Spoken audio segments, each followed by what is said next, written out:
Bonjour chers amis, добрый день, дорогие друзья. Apprenons aujourd'hui l'emploi et la différence des mots russes известный, знаменитый, знакомый, qui se traduisent tous les trois en français en tant que connu. Si vous aimez ce genre de cours, mettez s'il vous plaît les pouces en l'air. C'est très important pour moi et pour les algorithmes de YouTube. Mettez-les maintenant s'il vous plaît pendant que vous y pensez. Merci beaucoup, спасибо большое. Abonnez-vous à cette chaîne YouTube si ce n'est pas encore fait et suivez-moi sur mes réseaux sociaux parce que j'y publie tous les jours du contenu sur le russe et sur la Russie. Et sans plus tarder, commençons à apprendre l'emploi et la différence entre les mots известный, знаменитый, знакомый. Commençons par les mots известный et знаменитый. Je vais les noter sur le tableau. Известный et знаменитый, ce sont les adjectifs. Alors, известный, в, е, с, т, н, и court. À votre avis, où est l'accent tonique? Écoutez bien. Известный, известный. C'est, vous voyez le «е» qui est accentué. Известный. Ensuite, ce qu'il faut aussi savoir sur le mot известный, c'est que dans le mot известный, la consonne T ne se prononce pas. C'est une consonne muette. On prononce известный. T ne se prononce pas. Comme известный, c'est un adjectif. Nous avons également les formes au féminin, au neutre et au pluriel. Au féminin, ce sera известное. On remplace «ы» par «ая» à la fin. Alors, on remplace «ы» par «ая». Ça nous donne известное, известное au féminin. Qu'est-ce qu'on fait au neutre? Au neutre, on ajoute à la fin «oye». «Oye». Et il y a également une forme au pluriel pour tous les trois genres. Ce sera известные. «ые» à la fin. «ые» pour le pluriel. Donc, известный au masculin, известная «ая» au féminin, известные «oye» au neutre et au pluriel известные «ые». Comme je le dis au début de la vidéo, известный, ça veut dire connu. Maintenant, je vous propose de noter sur le tableau l'autre mot qui est знаменитый. Знаменитый, c'est également un adjectif. Знаменитый. З, N, A, E, I, T, Y. Ça nous donne знаменитый. Знаменитый. Écoutez bien et essayez de définir où est l'accent tonique. Знаменитый. Знаменитый. Cette fois-ci, c'est la voyelle I qui est accentuée. Знаменитый. Знаменитый, c'est la forme au masculin singulier. Au féminin, nous allons mettre à la fin «ая». On remplace «ый» par «ая». Au neutre, vous savez très bien, c'est «oye». Знаменитое. Et au pluriel, c'est «ые». Знаменитые. Знаменитый, ce sera en français également connu.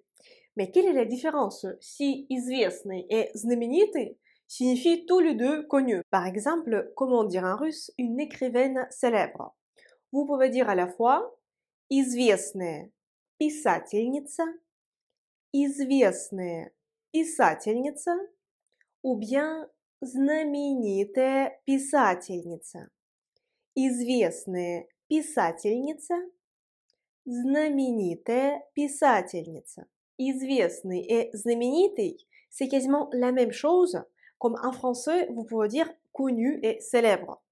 Dans la plupart absolue des cas, ces mots sont synonymes et sont interchangeables. Ça veut dire que vous pouvez remplacer un mot par un autre.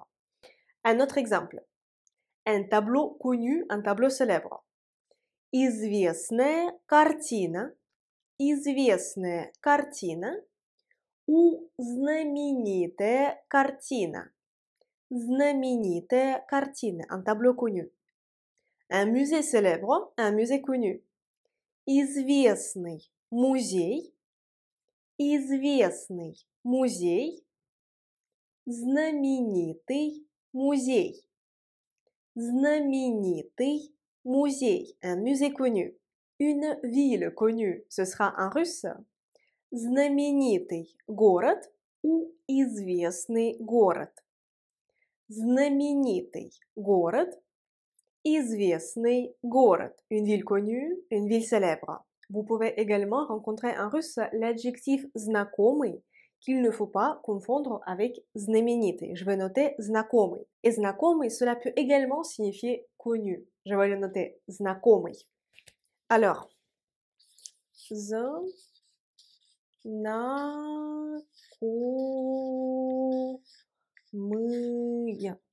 знакомый, знакомый.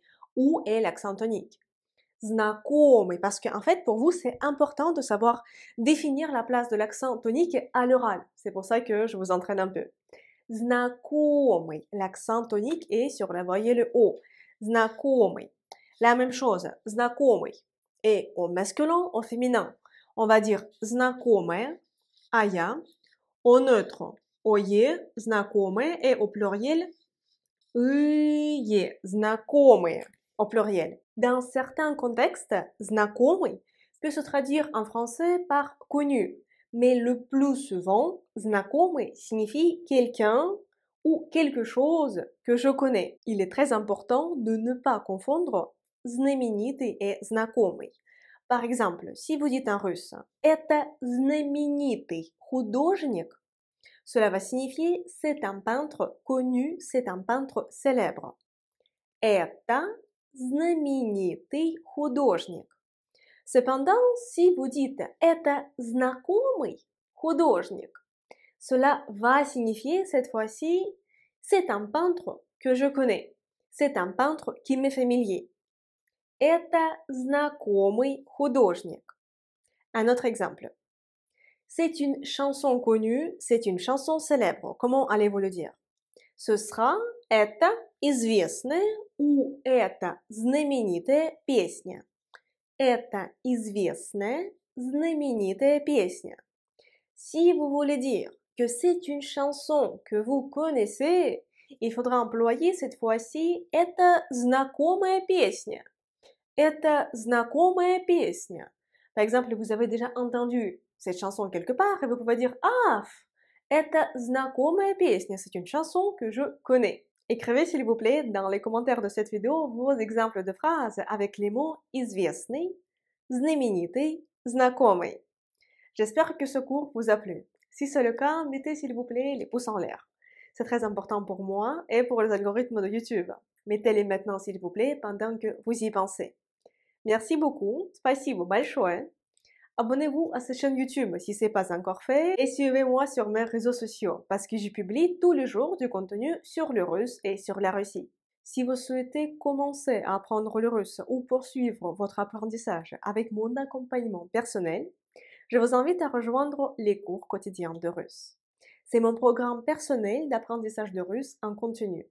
Une nouvelle session commence chaque premier du mois. Pour nous rejoindre, il faut cliquer sur le lien dans la description de cette vidéo. Et si vous avez l'envie et bien sûr la possibilité de soutenir ma chaîne YouTube, de soutenir la création de nouveaux cours de russe gratuits sur mes réseaux sociaux, je vous serai très reconnaissante si vous faisiez un petit don sur mon compte PayPal. Le lien se trouve dans la description de cette vidéo. Et moi, j'espère vous retrouver très bientôt dans une prochaine vidéo sur ma chaîne YouTube, sur mes réseaux sociaux, ou peut-être dans mon école de russe en ligne. Et pour l'instant, je vous dis до свидания. Au revoir.